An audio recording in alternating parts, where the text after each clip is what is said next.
hissing in my face, and Tiny Tim sticking his moldy penis into my bleeding mind as it cries for the strength to repel the sanctimonious sounds of the right rock group, the Grateful Dead. Dead are my aspirations as they struggle for a free, sweet, smelling breath of life while being choked by the Christianic gas passed by the most Reverend Bishop Foot J. Sheen as he shouts it to us, oh, in the name of the Lord now. And my realities have turned into a stone figuration of Miss Liberty as she stands on the corners of the world selling herself to anyone with the head of George Washington on them. And all the while he sits on a throne of ego shit with DDT in one hand and a white tornado in the other, wearing a crown of castrated black dicks and reading the non-violent thoughts of Gandhi. And I watch him relax by playing golf with Boy Wilkins bars with painted rustic glue to his thing, while C-Watch copies of Martin Luther King are popping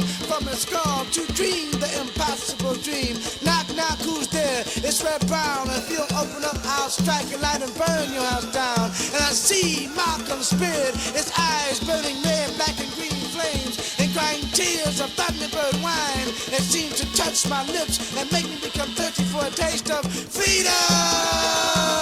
Freedom by any means necessary. It's necessary to have freedom by any means necessary. And I begin to hate with love and love with hate.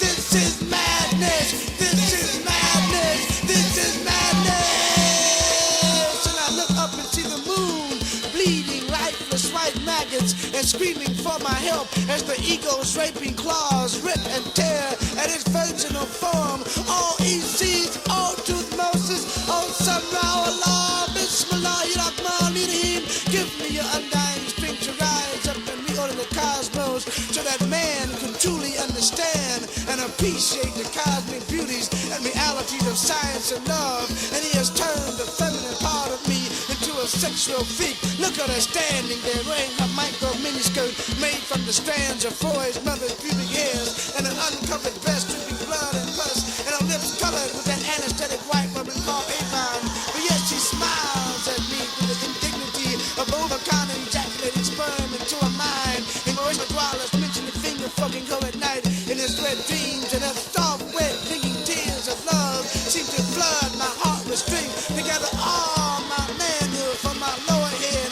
and to put it back into my upper head, and then to put her back on her pedestal as my love queen and not my sex queen. And I hear my mother's voice rustling in the wind, reminding me of the many times he tried to rape her of her blackness, but she, with the strength of a panther, the swiftness of a cheetah, and the cunning of a lioness, would not be caged up with the other lies that kept me from being totally free. And when she came home at night, I could smell the musty closeness of his body and see his translucent fingerprints on her tired, weary physical structure, depressed from warding off his beastly attacks. But she would smile the smile of 1,000 black orchids at me, not realizing all the while that the anger of 100 symbols was residing in my soul. And doing all this time, my father was somewhere drowning his mutant plastic mind itself in a bottle of cheap wine and letting that spiritual catalyst, John Coltrane, pay celestial homage to that white god who was riding his main vein.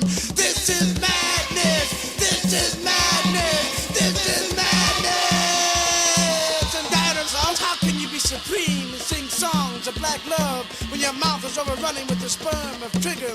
And William Siren is going to commit suicide when he finds out that Nat Turner made love to his great-great-grandmother, and he has taken our most violent and militant leaders and took lollipops up their ass to pacify their black power fuzz. And he is beginning to assume that all of us were born under the sign Taurus the Bull, because all